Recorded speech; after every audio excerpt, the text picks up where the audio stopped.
It's here. It's finally here. The long year-and-a-half wait for Google Assistant on Sonos is over. So we can now link up Google Assistant to Sonos speakers like the One and the Beam. But how well does it work? What features are missing? And was it worth the wait? I'll get into all of that, but here's a quick spoiler about how I feel about it. Well, it's about time. It's about time. It's about time! Finally. But before I jump into this, take a moment and hit that subscribe button so you don't miss out on future videos just like this one. I'm Matt Ferrell. Welcome to Undecided.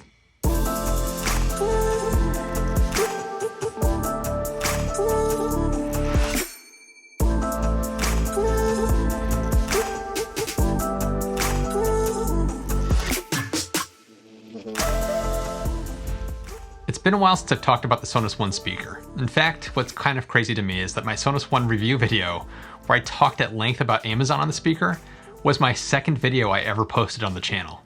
I went back and rewatched it in preparation for this video, and oh boy, the lighting, the audio, and my voice that sounds like I was out all night screaming in a bar. I would put this as a middle-of-the-road speaker. As cringeworthy as that video is in rewatching it, I still think that my original assessment of the Sonos One holds true.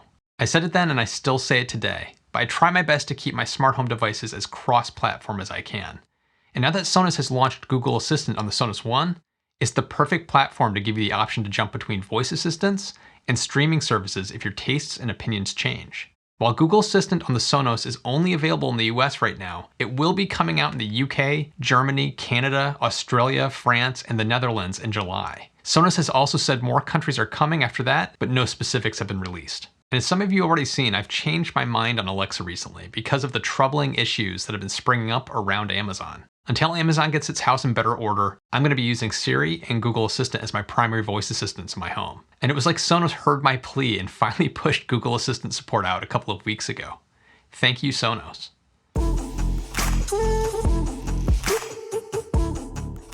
The first thing you need to know is that you can't have multiple voice assistants running on one Sonos speaker. They limit you to one per speaker.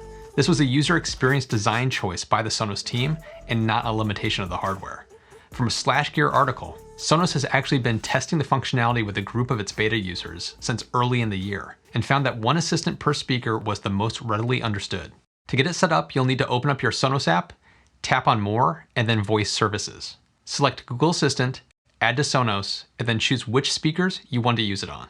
If you already have Amazon Alexa on any of those speakers, you'll be asked to confirm removing it before moving forward. You'll be asked to log into Google, which will kick you over to the Google Assistant app on your device. There will be some waiting as Google tries to detect the device on your home network. Once it does, you just have to tap Next and confirm your account. Type in your address so it knows where you'll be using the speaker for things like weather reports. Then set up your music service of choice. Right now you only have options like YouTube Music, no surprise, Google Play Music, Pandora, Deezer, and Spotify. You'll also be asked if you want to enable personal results, which means that anyone who has access to your Sonos speaker can hear your calendar, reminders, and other things like that.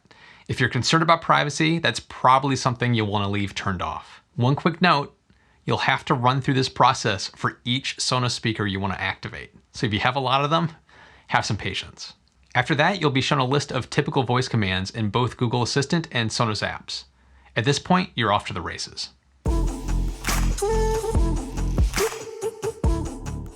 So what Google Assistant features work on Sonos? Well, all of the basics that you'd probably expect, like smart home controls, broadcasts, continued conversations, those all work. Hey, lock the front door. You got it, locking the front door. Hey, who was the 44th President of the United States? Barack Obama was the 44th President of the United States. Hey, how old is he? 57 years old.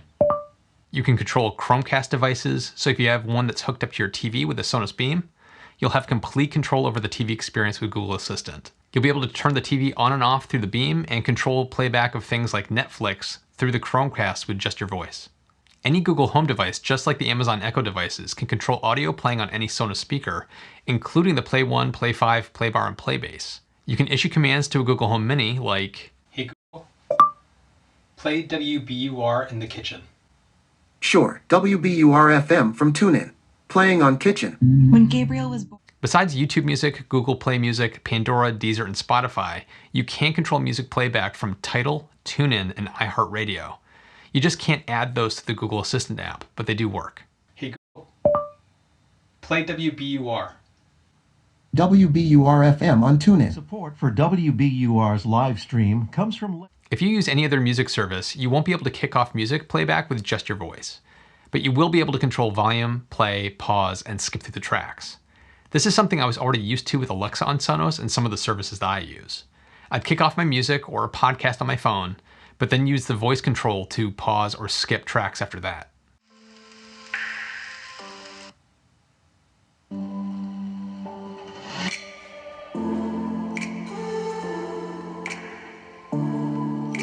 Hey Google, skip.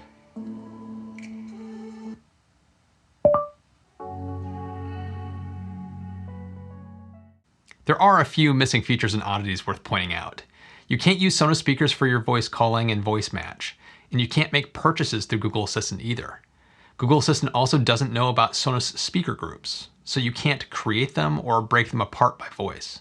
It's not a deal breaker in my book, but you can end up with audio playing from multiple speakers if you unintentionally left some speakers grouped together. I actually ran into this a few times when I had grouped my kitchen and living room speakers together while I was listening to some music, but then I forgot to break them apart when I was done. When I asked Google to start playing my news report, it started blasting out of both speakers in the kitchen and living room. One feature that's absent, and I hope they work on adding, is using Sonos speakers as Chromecast devices. I've found it incredibly useful to use my Sonos speakers as AirPlay 2 speakers with Apple devices. Getting similar functionality with Chromecast to group and sync playback between Google Home and Sonos speakers would be an incredible add-on. Sonos has kept rolling out additional functionality for Amazon on Sonos, so I hope this is something that will come down the road for Google support too.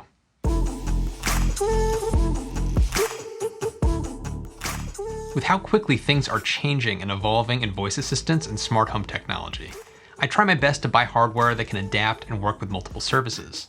That's one of the biggest reasons I bought into the Sonos One as soon as it was announced. As much as I like Alexa, I knew there may be a day where I'd want to flip to Google Assistant or to control my speakers with Siri. And with Sonos rolling out Google Assistant directly on their speakers, they're the first company to support multiple assistants on one device. The basic functionality works exactly as you'd expect, but there are a few minor limitations. Hopefully those things like voice match and Chromecast get added over time, but for today, it's ticking all of the major boxes for me. Now I'd love to hear what you think. Have you been waiting patiently or not so patiently for this to be released? If you don't have Sonos speakers, does having a wide support for Amazon, Google, and Apple on one speaker pique your interest? If you like this video, be sure to give it a thumbs up and share it with your friends because it really does help the channel. And if you'd like to support the channel more, there are some ways that you can do so. Want some cool t-shirts like the one I'm wearing? Check out my SFSF shop for some cool Tesla, SpaceX, Science, and Undecided t-shirts. Every purchase helps to support the channel. And as always, an extra big thank you to all of my Patreon supporters. Your ongoing support really does help. And if anyone else is interested in early access to videos, behind the scenes posts and polls, check out my Patreon page for additional details. And if you haven't already, consider subscribing and hitting that notification bell to get alerts when I post new videos. And as always, thanks so much for watching. I'll see you in the next one.